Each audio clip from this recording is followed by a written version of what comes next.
nhau dzakasvika zvichitendererawo zuro nemuzuva ranhasi. Nyaya yekutanga ndiyona ndiani? Ndeye mudzimai akabuda vedu kana ndikura nema kugroup rinonzi Fashion Police. Kune vanhu vanenge vachibuda vakachena vakasiyana siyana. Nditika rega ndisati ndaenda mberi ndega ndite disclaimer yekuti ndovanga mukana ndisinganyanyi kushama muromo muromo wangu wakata kubatana kudai kusona unenikira.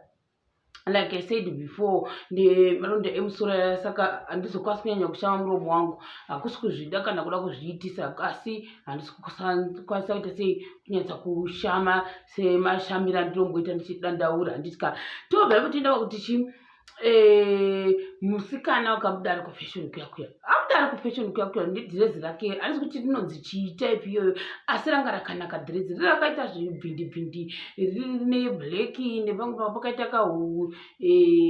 colorless. Vamwe ndokutanga kuti wakachena weudhani ungati face ball zvese body ball zvese bobo asi dhirezi ho. Vamwe vakati no madhirezi aya anoda vanhu nechi ane Burkina Faso kana kuti zvivakashure zvakakura kwete kuti vanhu vakaita sei I don't know. Vanhu ndo vanenge vachitaura isatizoziviwo vanoziva mastructure ava.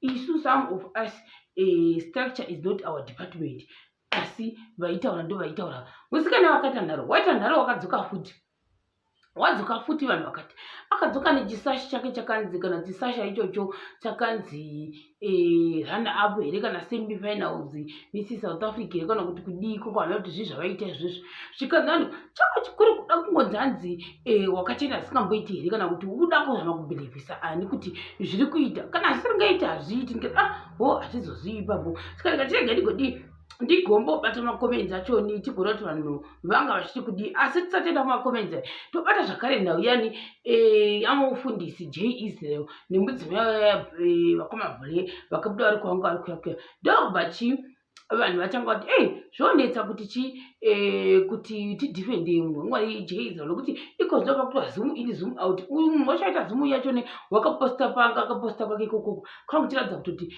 ishangu dzani dzaJ Israel pavanga chita interview pepe nepavanga kati pamutirepo uya negumbo rani kudarira bhule wacho uya ndokusa status isazoti ifoni yani yabhule uye kana kuti zvakatosiyana ipo anozozivo tochiinda pakuti pane uyu wedhirezi rake uyu musikana akada kusasingamboiti asi hanzi kuti rinonzi chii.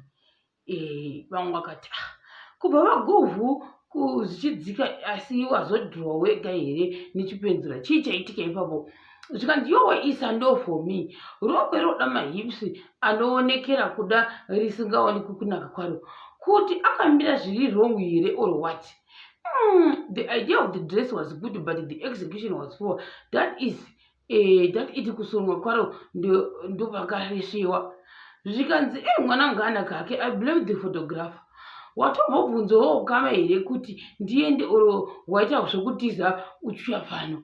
Vamwe vangati unongotiza sei uchienda paFacebook kungobata foni wototonya kuti post then picture yoinda ngati handizozivi ipapo svikana mwe ichineke zvikanzi kokamira kanjani why uchida kuundirwa the dress is very very nice zvikanzi aikanga chikuru kuposta but haretsi kubuda nehuslenda hwako zvosera dress kwawariba vamwe iri wamboriwana here. I like your confidence in that dress but the dress style is not meant for your body. It's not for you. Now you look like mami water. Harisi slender chete dress iri. Kuta senjusu here. Nhumbi dze online shopping is not for you. Ngenjusu apa Tommy muguruka. Who saw the Tommy? People are so jealousy. Why are you filled with the jealousy in this world? Zvikanzi nevamwe zvakare. We blame Carolina COVID. We no longer go to boutiques kunochuza hembe yatinoda topinda mufitting room toona kuti inokwana here. She probably ordered online and they delivered that dress after they do not do refunds. In hangu bodo, if only somebody like Zodwa Wakanda could wear something like that, zvaibuda dress iro haridi iwe nini vamwe ngachidero zvikanzi comment section asana hanzi njuzu yekumasoro wedu wekusadero mwana vamwe ndobva yapera musikana ndokudzoka zvakare ane chakanzi hari kuti kanzi legacy South Africa here kana kuti Miss Legacy here kana kuti Elegance here I don't know kuti papa kanzi chi semi finalist aripo zvake musikana uyu hakuna kwakanaka. Atidi jealous down munhu kuna kwakanaka. Zvikanzi nyama kana uchikwanisa wedzere idziwe kufuti, but it's beyond your control, no problem. Ndizvo chaizvo. Hey, zvakaoma. You're a beautiful girl, but dress manje roda vane macaves. Une nharo cousin. Hey, une nharo wena. Dress harina kufita isinjuzu. Face ipapo bo, hairstyle ipapo bo, body ipapo bo, dress ipapo ho. Chinjai dress cousin, ndati chinjai dress iyo. Ameno wena. Vamwe ndo vangashirawo. Vamwe ndo kuti tichazokomenda later wati saka ndio zvanga zvakazara pamusoro pehanzu uyu. Asi tichiri ipapo panyaya dzemadress idzi. Toita zvakare pane imwe yandaona imwe musikana akaposta zvake mapictures ake futi ikoko kwemucheni uku. Asaposta kwemucheni uku dambudziko razoya ndire kuti kune mumwe munhu wainda kucomment section akanoti ndiwe hako udane mukomana wanhingi, anzi mukomana waMessi kudanonzi ino mukomana uyu. Hazvi kuti zvapinda papi nekuti uyu musikana uyu wangaenda kunozvipostira mapicture ake ari 3 ari different. Akati sketi yake kaita maroon red, top yake black, trouser rake, top yake achidara chimecha savichara. She was looking beautiful. Actually she's beautiful. Ndochokwadi. Asi anzi kuti nekuda kwei munhu wadecide kuenda comment section onoti ndiwe hako udane mukomana waMessi. Asi omuvaisa futi vakapfeka naino wachoni, iye nemusikana naino wachoni vakapfeka matching outfits. Vanhu vakati aiwaka no, haudere munhu wakuti hanzi mukomana waMessi pakuti chi, ingwani is not married. Saka iwo wakuti hanzi mukomana wanhingi pakuti chi, hakuna munhu. Vamwe vangu vachidero kuti ina handiti ndino ndatozidziwo nhasi. Tochibva ipapo toenda panhau vanhu vaikomenda zvavo kuchi panhau yamuprofita J. Zvikanzi nevamwe zvakare zvakaoma zvokwadi. Zvikanzi vanofambira dambudziko ranga manje vanhu vanga vakupidigudza vakutofunga kuti no, mudzimai uyu unofambidzana neunhu hwaMwari makandiwa kuda hana kunyatsa kuona the whole video yacho yakaitwa. Saka vanhu vanga vakutotanga kutenderedza zvisiri izvo. Ini ndanga wangu munhu achitadza ina nhambura ndadi ndavatana neunhu hwaMwari makandiwa takanyatsa kutaura oga akati vakataura mind you this is a lie togadzira. Ndozvavaitaura muvidhio umu. Saka handizvi kuti vanhu vangozwa nepi kuti iri igirlfriend rani namunhu wamwari makandiwa. Kuda vanhu vanga vaitaurwa vaihwawo neimwe zhira yakasiyana nezvaidhirivhariwa nevanhu ava vari mukati mevidhio. Andikati hazvina kushata vamwe vakati go and listen again ndokuti muhwisise.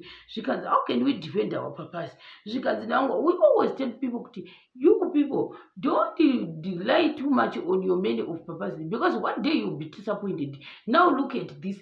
It's also we always said kuti munhu wamwari J Israel rambai maita zveBible shoko raMwari mosiyana nezvekuda kutsvaga kuti